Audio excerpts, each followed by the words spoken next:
मैं कपिल शर्मा आप सभी का अपने YouTube channel mission Hindi GRF में आपका हार्दिक अभिनंदन करता हूँ।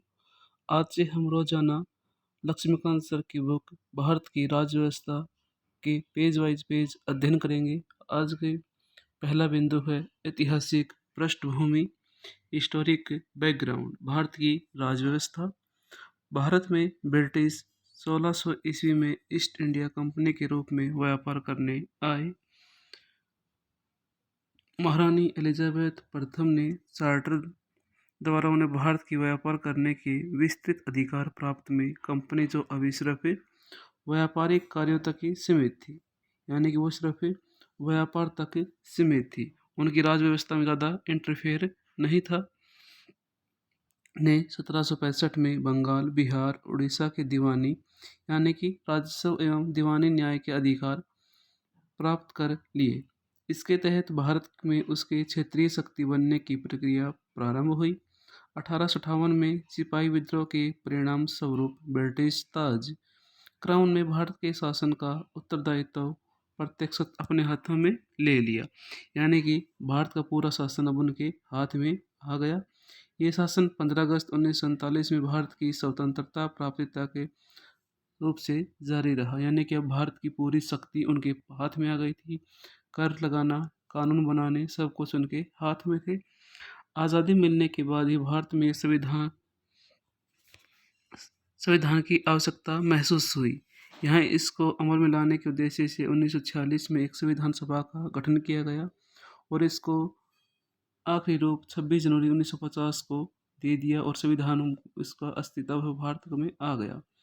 संविधान और राज्य व्यवस्था की अनेक विशेषताएं ब्रिटिश शासन से ग्रहण की गई, यानी कि जैसे कि आपातकाल का सिद्धांत जर्मनी से लिया गया, नीति निर्देशक तत्व का सिद्धांत आयरलैंड से लिया गया, यानी कि भारत का अधिकांश हिस्सा अन्य देशों से अडोप्ट किया हुआ है। ब्रिटिश शासन में कुछ घटनाएं ऐसी थी जिसके कारण ब्रिटिश शासित सरकार भारत में सरकार और प्रशासन को विविध रूपरेखा निर्मित की गई। इन घटनाओं ने हमारे संविधान और राजतंत्र पर गहरा प्रभाव छोड़ा। इसके दो शीर्षक अंतर्गत हैं, यानी कि कंपनी का शासन 1373 से 1773 से 1858, सम्राट का शासन 58 से 47, कंपनी का शासन 73 से 58, यानी 1773 का रेगुलेटिंग एक्ट क्या कहता है। इस अधिनियम का अत्यधिक संवैधानिक महत्व था। भारत में ईस्ट इंडिया कंपनी कार्यों को नियमित और नियंत्रित करने की दिशा में ब्रिटिश सरकार द्वारा उठाया गया ये पहला कदम था। इसकी कुछ पृष्ठभूमि है। इसमें प्रशासनिक और राजनीतिक कार्य को मान्यता मिली थी, यानी कि सेंटर में अब कांग्रेस, यानी कि अब उसकी सरकार ने अपना आधिपत्य स्थापित है वो कर लिया था। इस अधिनियम द्वारा बंगाल के गवर्नर को बंगाल का गवर्नर जनरल पद नाम दिया गया और उनकी सहायता के लिए एक 4 सदस्यीय कार्य परिषद का गठन है वो किया गया। इसके द्वारा मद्रास एवं बम्बई के गवर्नर बंगाल के गवर्नर जनरल के अधीन हो गए, जबकि पहले सभी प्रेसिडेंटियों के गवर्नर एक दूसरे से क्या थे, भिन्न थे, अलग अलग थे। यानी कि जैसे ही कंपनी ने अपना आधिपत्य स्थापित किया, अपना अधिकार में आया, यानी कि गवर्नर से गवर्नर जनरल बना दिया गया और मद्रास बम्बई गवर्नर बंगाल के गवर्नर जनरल के अधीन है वो चले गए। जैसे कि भारत के राज्य है वो केंद्र सरकार के अधीन है। अधिनियम के अंतर्गत कलकत्ता में 1774 एक उच्चतम न्यायालय की स्थापना की गई, जिसके मुख्य न्यायाधीश और 3 अन्य न्यायाधीश थे। इसके तहत कंपनी के कर्मचारियों को निजी व्यापार करने, भारतीय लोगों से उपहार व रिश्वत लेना प्रतिबंधित कर दिया गया था। इस अधिनियम के द्वारा ब्रिटिश सरकार का कोर्ट ऑफ डायरेक्टर्स के माध्यम से कंपनी पर नियंत्रण सशक्त हो गया। इसने भारत में इसके राजस्व, नागरिक, सैन्य मामलों को जानकारी ब्रिटिश सरकार को देना आवश्यक कर दिया था। 1781 का संशोधन अधिनियम रेगुलेटिंग एक्ट ऑफ 1773 खामियों को ठीक करने के लिए एक एमेंडिंग एक्ट पास किया गया। कब किया गया था? 1781 पास किया गया था, जिसे बंदोबस्त कानून के नाम से जाना जाता है। इन कानून निम्नलिखित विशेषताएं थी।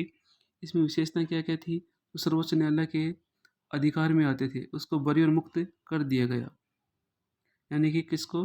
गवर्नर जनरल और काउंसिल को।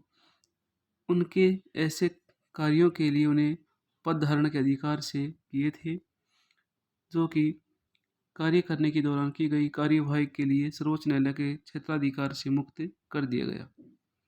इस कानून में राजस्व संबंधी मामले, राजस्व वसूली जुड़े मामलों में सर्वोच्च न्यायालय के क्षेत्राधिकार के बाहर कर दिया गया। इस कानून द्वारा यह व्यवस्था की गई कि प्रांतीय न्यायालय, जो क्षेत्रीय न्यायालय हैं, उनमें की appeal governor general in council के यहाँ दायर न हो, न कि सर्वोच्च न्यायालय में। यानी कि उनकी जो अपील थी, शिकायतें थी, वो गवर्नर जनरल इन काउंसिलिंग में दायर हो, यानी कि उच्च न्यायालय तक जाए बातें ना पहुँचे। इस कानून में गवर्नर जनरल इन काउंसिलिंग को प्रांतीय न्यायालयों और counselling provincial courts and counselling के लिए नियम विनियम बनाने के अधिकृत किया गया। आगे हम रेगुलेटिंग एक्ट से संबंधित कुछ जानकारी हम पढ़ेंगे। तब तक के लिए खुश रहिए, मुस्कुराते रहिए, जीवन में आगे बढ़ते रहिए। धन्यवाद।